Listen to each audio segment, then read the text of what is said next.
Assalamualaikum warahmatullahi wabarakatuh. Kembali lagi di channel Nasihat Kehidupan Misteri. Pada video kali ini saya akan membahas tentang rahasia Presiden Soekarno Sakti.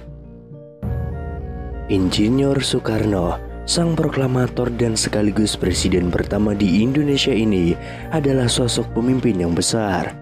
Putra sang fajar ini sangat karismatik, berwibawa, tegas, nasionalis, hingga revolusioner.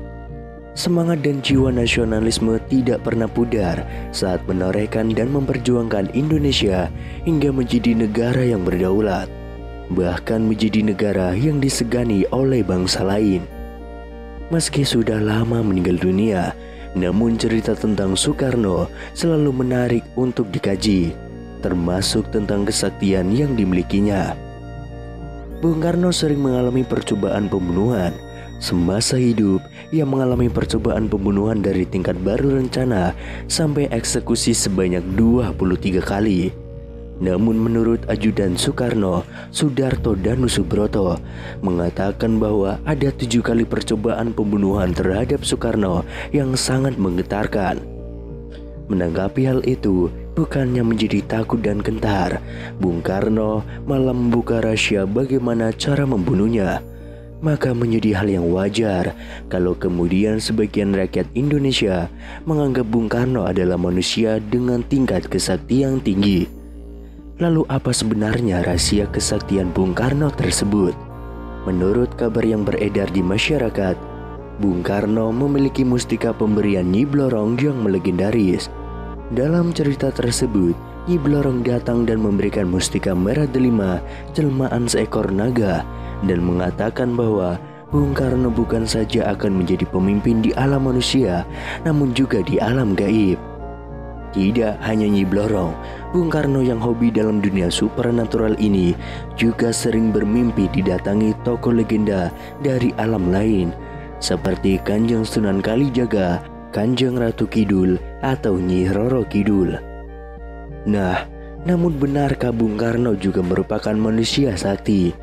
Dengan sejarah sedikitnya 7 kali luput, lolos, dan terhindar dari kematian akibat ancaman fisik secara langsung, menjadi hal yang jamak kalau kemudian sebagian rakyat Indonesia menganggap Bung Karno adalah manusia dengan tingkat kesaktian tinggi.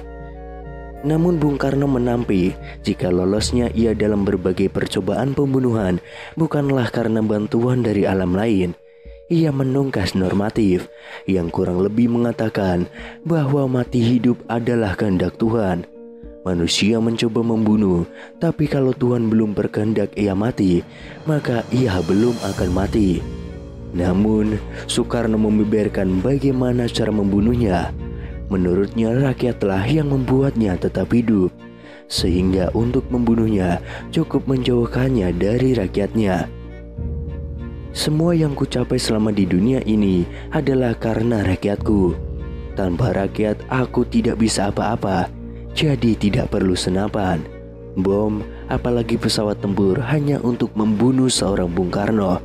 Jauhkan saja aku dari rakyatku, maka aku akan mati perlahan-lahan, kata Soekarno. Benar saja, ayah dari Megawati Soekarno Putri ini selalu lolos meski dihujani granat bahkan bom pesawat tempur. Percobaan pembunuhan pernah terjadi pada 30 November tahun 1957 saat Presiden Soekarno datang ke perguruan Cikini atau Percik, tempat bersekolah putra-putrinya dalam rangka perayaan ulang tahun ke-15 Percik. Granat tiba-tiba meledak di tengah pesta penyambutan presiden. 9 orang tewas, 100 orang terluka, termasuk pengawal presiden.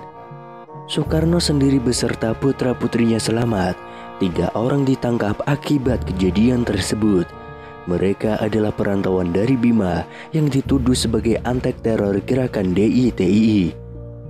Percobaan pembunuhan kedua terjadi pada 9 Maret tahun 1960.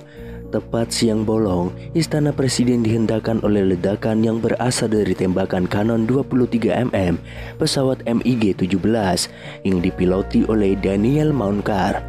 Maunkar adalah letnan angkatan udara yang telah dipengaruhi Permesta.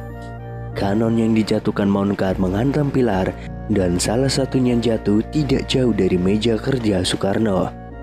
Untunglah Soekarno tidak ada di situ. Soekarno tengah memimpin rapat di gedung sebelah Istana Presiden. Pada April tahun 1960, Perdana Menteri Uni Soviet saat itu, Nikita Khrushchev, mengadakan kunjungan kenegaraan ke Indonesia.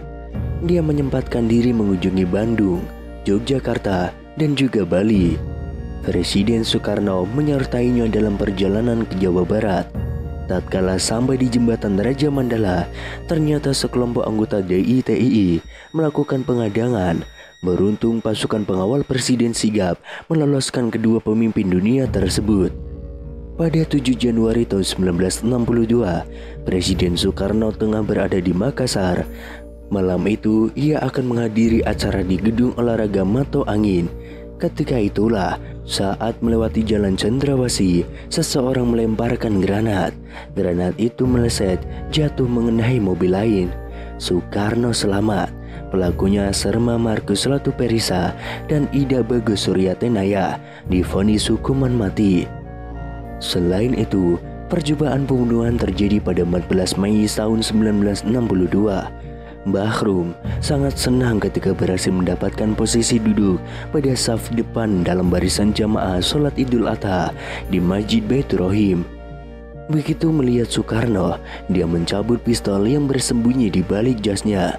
Moncong lalu diarahkan ke tubuh Soekarno. Namun apalah daya, jarinya keluh.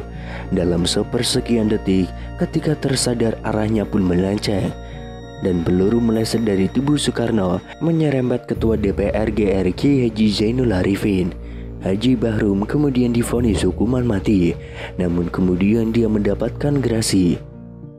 Dari semuanya itu, Bung Karno tetap selamat, tetap sehat, dan tidak gentar. Dia terus saja menjalankan tugas kepresidenannya dengan segala konsekuensinya.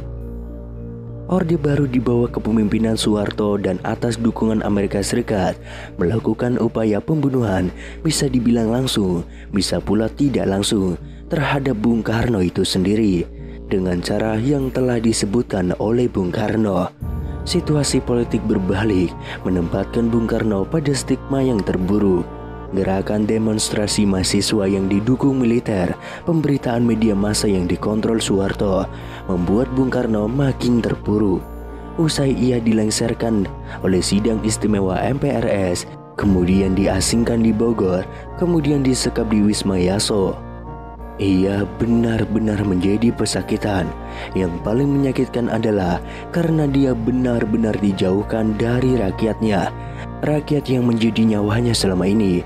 Dengan cara itu pula, persis seperti yang dia katakan sebelumnya, bahwa Bung Karno tidak bisa hidup tanpa rakyatnya.